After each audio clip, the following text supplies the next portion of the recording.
Hello guys, welcome back to the channel. It's TPM5 here, back again with another NBA video.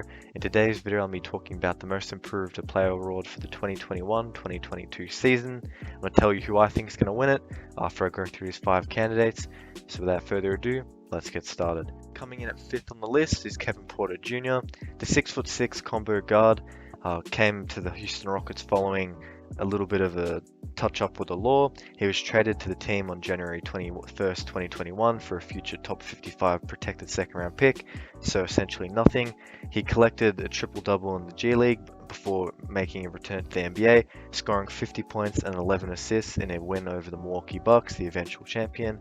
He averaged 16.7 points, 6.5 assists, and 4 rebounds on 43% from the field, 32% from three-point, and also 77% from the free throw line. He's going to be getting ample opportunities, which is one of the reasons why he's on this list, as he'll be the starting point guard ahead of guys like DJ Augustine and also Jalen Green, who can play a couple minutes here and there in that spot. I think that backcourt duo is going to be very interesting, and I think that he'll be getting a lot of chances to put up some scoring performances, and he's a player in the mold of James Harden. He's obviously not going to end up that good, but it is an ample replacement, for that kind of level of a guard that they lost, and they seemingly got the replacement out of nowhere. Coming in at 4th on the list is Jaren Jackson Jr. Coming out of Michigan State, he can play minutes at power forward and center.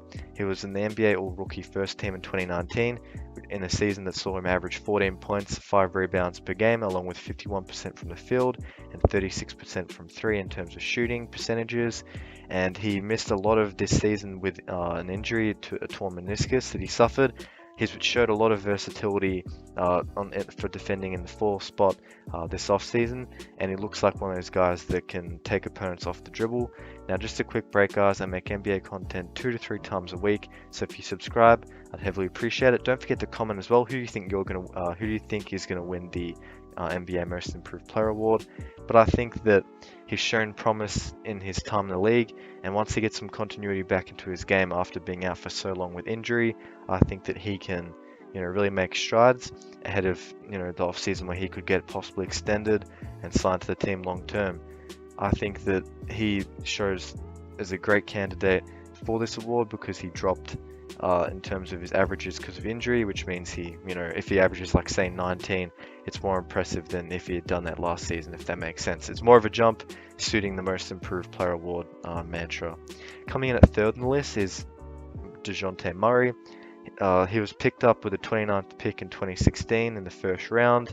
He was a member of the All-Defensive Second Team in 2018 and was widely considered to be a steal in the NBA draft. He didn't see significant minutes until his 3rd year in the league when he averaged 11 points, 6 rebounds, and 4 assists. He, however, upped that to 15.7 points, 5.4 assists, and 7.1 rebounds per game, as he looks to be the focal point and the main ball handler of this team, as players like DeMar DeRozan and Patty Mills leave, giving him the keys to the car, if you will, and he'll be playing significant minutes at point guard next to Derek White and Lonnie Walker. As one of my previous videos shows, the Spurs are rebuilding for the first time in 35 years, and DeJounte Murray looks to be the focal point of that, with Greg Popovich coming towards the end of his career. DeJounte Murray needs to improve his, playmaking, as he does have, the tools in terms of height to make that happen. He largely contributed to their defensive rating that was 17th in the league.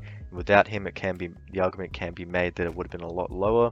However, the team was 19th in the league in terms of offensive rating, so for him to step up on offense, it could create a bit more of a impact for the team, and he can fill some gaps left by the players, which gives him a really good opportunity to win Most Improved Player of the season. Now, coming in at the 2nd spot, it's Michael Porter Jr.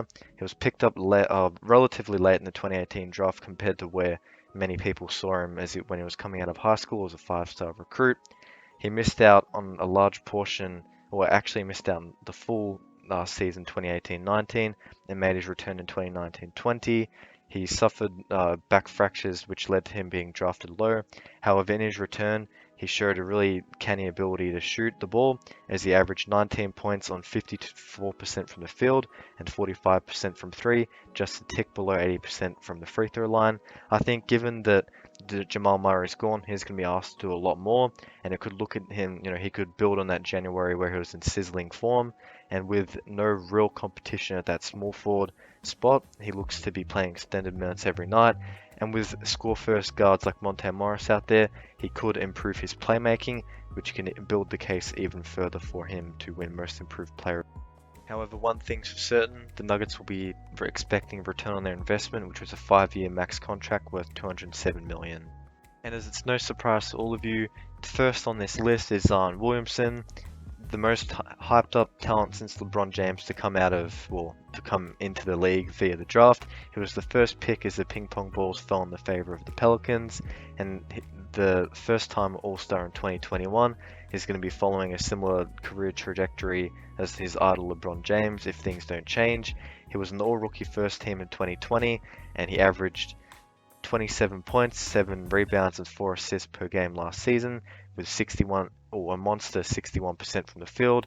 Now this could be the year where he bursts out and becomes a 31 point per game player, averaging a double-double, and that's the sole reason why he's first on this list, given the potential.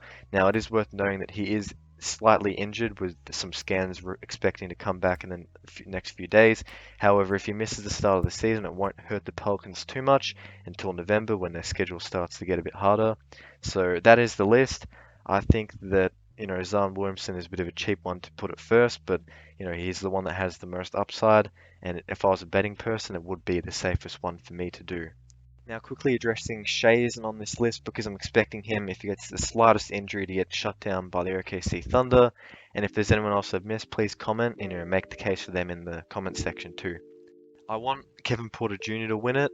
If I'm going to pick one that's the most safe one, it would be MPJ and Zion. But that does bring me to the end of the video. Don't forget to like, share, and subscribe. And until next time, peace out.